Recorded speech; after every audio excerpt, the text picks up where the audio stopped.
Tem um detalhe que poucas pessoas sabem da importância desses dias entre Yom Kippur e Sukkot. Satan, que é o elemento, o anjo, que quer nos tirar do caminho, o Satan, ele tem o valor numérico de 359. E o ano tem 365. Então dizem os místicos que tem 6 dias que o Satan ele é colocado para dormir. Ele não interfere na nossa vida. Yom Kippur e os próximos 5 dias. Então, é Yom Kippur, os 4 dias até Sukkot e o primeiro dia de Sukkot. Esses 6 dias, o Satan ele está dormindo. Então, nós temos dias muito especiais. Na realidade, as pessoas às vezes não percebem que existe uma sequência. A gente vai falar um pouquinho sobre isso, a sequência, desde a preparação para Rosh Hashanah, depois Yom Kippur e depois Sukkot. É toda uma crescente. E, de certa forma, isso aqui vai até Hanukkah. É um ciclo que ele começa desde Pesach e vai. Mas vamos focar hoje em algo que eu acho que é pouco conhecido, que é a festa da água. O Talmud, em Rosh Hashanah, diz o seguinte, que tem 4 épocas no ano que o mundo ele é julgado. Nós temos, obviamente, Rosh Hashanah, como todos nós sabemos, que todos os seres humanos eles são julgados, mas nós temos em Pesach os grãos, o cultivo ele é julgado, em Shavuot as frutas são julgadas, e em Sukkot, que é a festa que nós estamos entrando agora, a partir de quarta-feira à noite, Sukkot, nós somos julgados, quer dizer, o mundo ele é julgado, alamaim, a água. Quando a gente fala de água, nós estamos falando de chuva, nós estamos falando de parnassá, nós estamos falando de sustento, de abundância. É muito curioso como que o sustento, e ele é sempre representado na Torá pela chuva, ele é muito central. Quando o Cohen Gadol, o sumo sacerdote, ele entra no templo, no lugar mais sagrado, que é o Kodesh HaKodashim, no dia mais sagrado, Yom Kippur, ele sendo a pessoa mais sagrada, o que que ele pede lá? Ele vai pedir justamente sobre a chuva, pedir para ser um ano, uma época de chuva, porque agora em Israel está começando o inverno, que seja um ano de chuva, e não escute Tfilat Ovrei Drachim, não escute a oração daqueles que estão no meio do caminho e eles vão falar: "Ah, Deus, por favor, não quero chuva aqui no meio do caminho", principalmente naquela época que não tinha nenhum abrigo. Não escute a fila deles, porque a chuva ela é essencial. A chuva representa, a panassá representa o sustento. Então, nós temos algo muito forte em relação à água, à chuva, e principalmente em Sukkot. Então, Sukkot é quando que o mundo está sendo julgado. Quanta chuva, quanta panassá, quanta brachá vai vir para o mundo nesse próximo ano.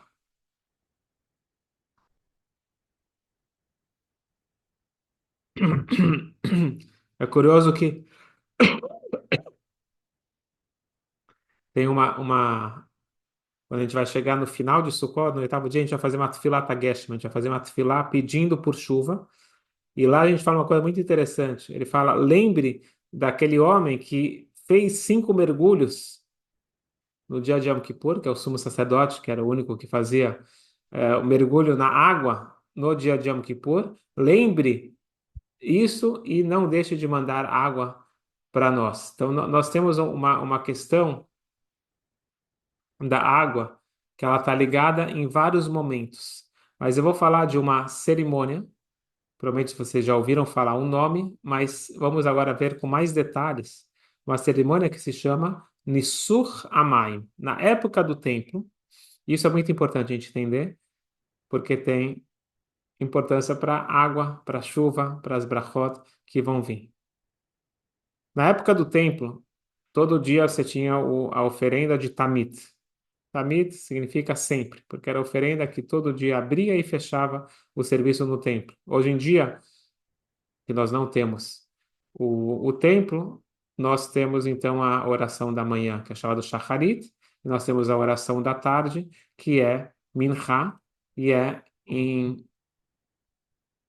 no lugar, seria não seria um substituto exatamente, mas seria a nossa melhor forma de poder substituir essas duas oferendas da manhã e da tarde com minchá e com shacharit e minchá. Shacharit pela manhã, minchá à tarde. Junto com essa oferenda existia uma cerimônia. Nós não temos explicação lógica para isso, mas pode entrar um pouquinho pela Kabbalah, mas não é bem o tema de hoje. Que no altar tinha a libação de vinho. Se colocava vinho no utensílio com furinhos, e esse vinho ele ia caindo por um cano que vai até um riacho que passava embaixo do altar, embaixo do misber. Durante o ano sempre era a libação do vinho. Em Sukkot, além da libação do vinho, tinha também a libação da água. Então, do lado do vinho se colocava a água, que ela ia caindo também pelos furinhos, e ao mesmo tempo ia caindo a água e o vinho, e se juntavam lá embaixo no riacho. Mas existe uma alegria. Existe até uma famosa canção popular israelense, o Shaftem Mayim Besasson e Mayane Ayeshua. Isso daqui, na realidade, é uma frase de Eshayahu, de Isaías, e está falando sobre essa mitzvah que de manhã e de tarde era oferecida, tinha libação, era jorrada essa água. Mas da onde vinha essa água? Se vocês forem hoje lá perto do Kotel, onde tem as escavações, tem lá Ir David, a cidade de David, lá tem o Mayan Shiloh. É uma fonte, depois ia para o rio Gihon, eles iam até lá extrair essa água. E está escrito, Shaftem Mayim Besasson, vocês vão extrair a água Besasson, com júbilo, das águas das fontes da salvação. Existe uma alegria muito grande em pegar, buscar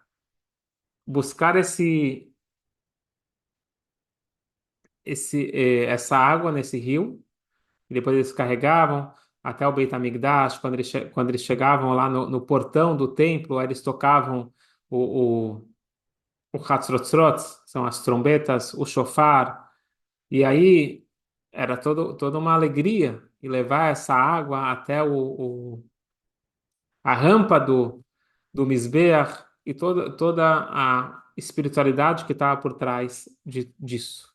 E daí surgiu o que é chamado Simchat Beit HaShoevah, a alegria da casa de Shoevah, da extração da água. E eles passavam então a noite dançando por essa extração da água e depois, mas a gente não fala da libação da água, de jogar água no altar, de verter água no altar, fala sobre de extrair a água, Simchat Beit HaShoevah. Diz o Talmud, quem não viu esta alegria, quem não participou dessa festa, nunca viu alegria na sua vida. Então tinha uma alegria muito grande em pegar uma água e jogar sobre o altar. A gente fica olhando para isso, o que que isso significa, por que que é tão especial jogar água. Mas vamos então trazer isso para a nossa vida. Diz a Kabbalah que tudo que acontece no plano físico acontece no plano espiritual. Nós temos dentro de nós, deveríamos ter, essa espiritualidade e construir dentro do nosso coração o altar e nele jorrar água e vinho. A Kabbalah, só um pouquinho de Kabbalah, depois a gente vai explicar um pouco melhor. A Kabbalah diz que o vinho, ele é biná, e a água é chokhmah. O vinho, ele é a segunda etapa do processo do raciocínio. Existe o primeiro despertar, que é chokhmah, a gente explicou bastante no curso do Tânia, do manual, onde que chokhmah é aquela primeira ideia, eureka. Aquela primeira ideia, aquele flash, ainda assim não tem muito gosto. Tem o grande prazer intelectual quando você entende alguma coisa. Agora, quando você tem a primeira ideia, você tem um prazer, mas não tem ainda aquele verdadeiro prazer porque você não desenvolveu a ideia, você não captou realmente. Binar é quando você já tem um sentimento de alegria de algo que foi construído. Formar é um flash. Eu vou explicar um pouquinho melhor o que a Kabbalah diz. O vinho, se você parar para pensar, o vinho ele é aquilo que te traz alegria naturalmente. A água é aquilo que te traz alegria de essência. Mas antes de penetrar na Kabbalah, eu queria contar para vocês alguns segredos da água. E vocês vão ver que tem algo muito, muito forte aqui. Como que era feita essa alegria no templo em torno dessa extração da água? Eles acendiam tochas, porque a alegria era à noite. Eles acendiam tochas. E essas tochas, como que eles acendiam? Eles pegavam os shorts do Kohen Gadol, porque do Kohen Gadol não, dos Kohanim.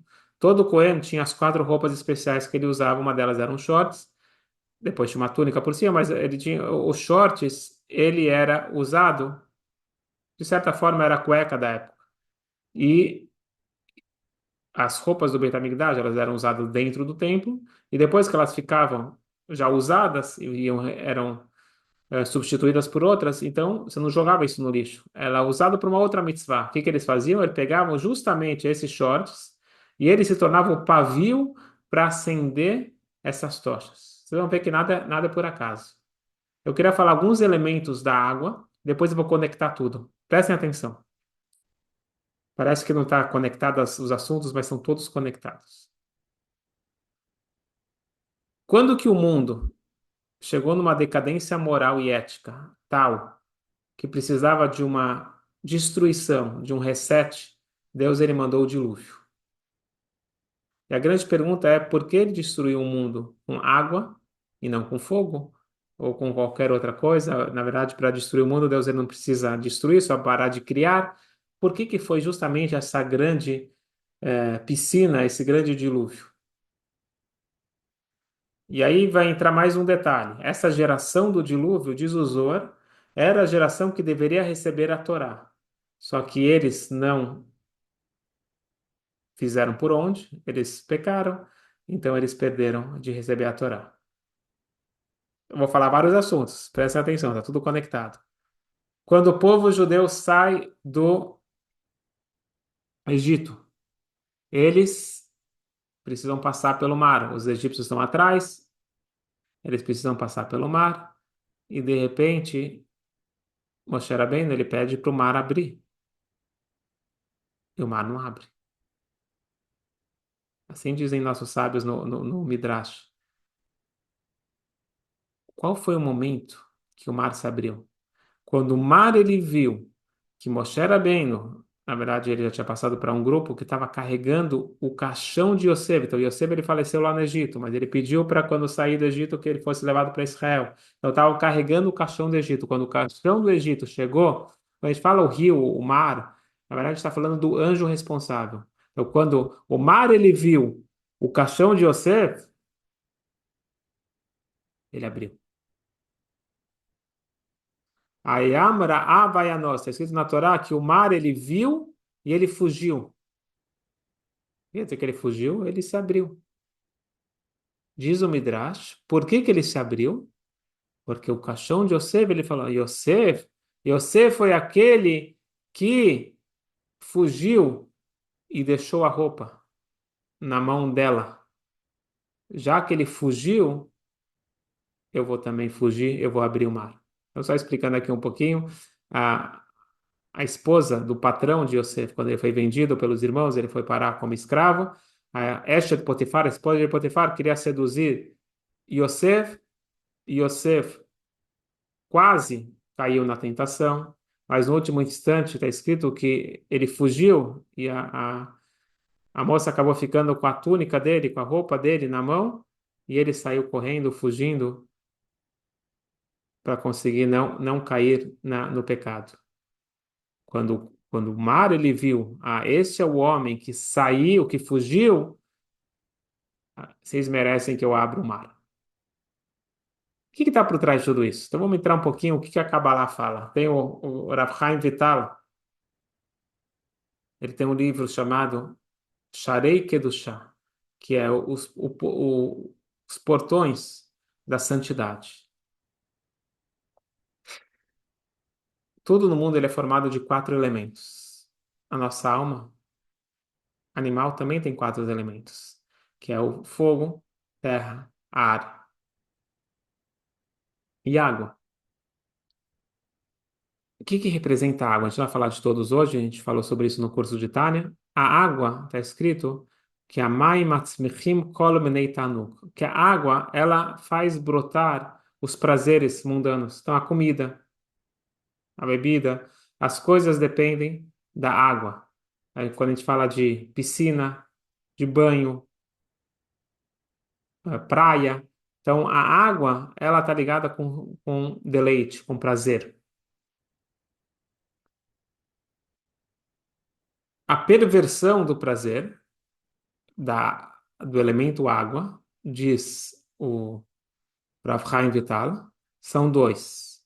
Um é o desejo para pegar algo que não é teu. Então pode ser dinheiro, pode ser a esposa do próximo, pode ser qualquer pertence. Você querer pegar algo que não é teu. E a inveja. A inveja e o desejo, está escrito no, na Ética dos Pais, arrebata a pessoa do mundo. Isso é um elemento negativo que vem da água. Eu tenho inveja do que a pessoa que tem aquilo que eu não tenho, e a Hemdah e o desejo de roubar aquilo que não é meu.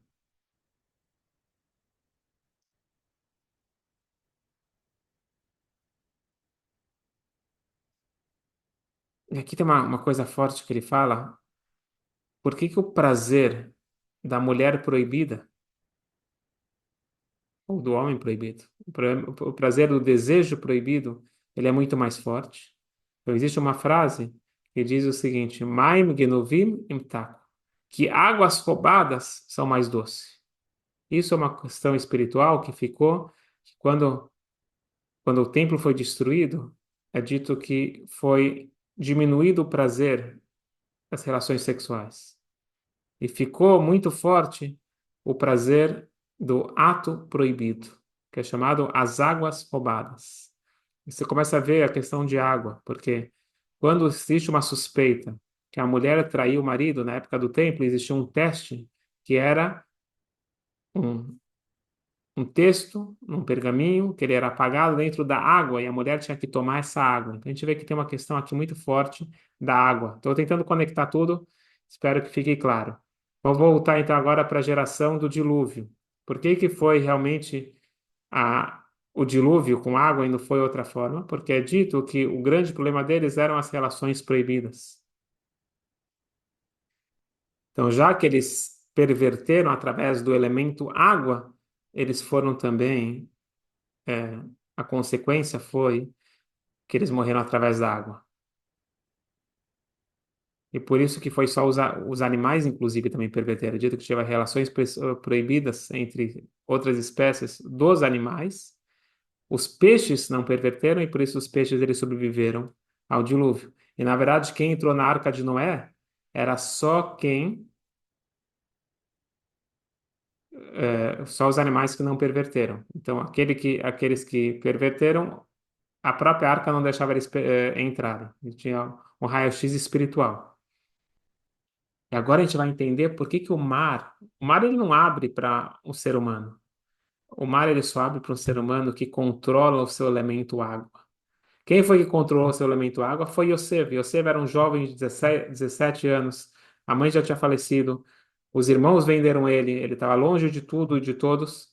E era a chance dele de crescer na vida. Ela prometeu tudo para ele. Ele tinha tudo para cair na tentação, mas no último instante ele conseguiu ser mais forte, ele conseguiu controlar o elemento água dele, no mérito dele o mar se abriu.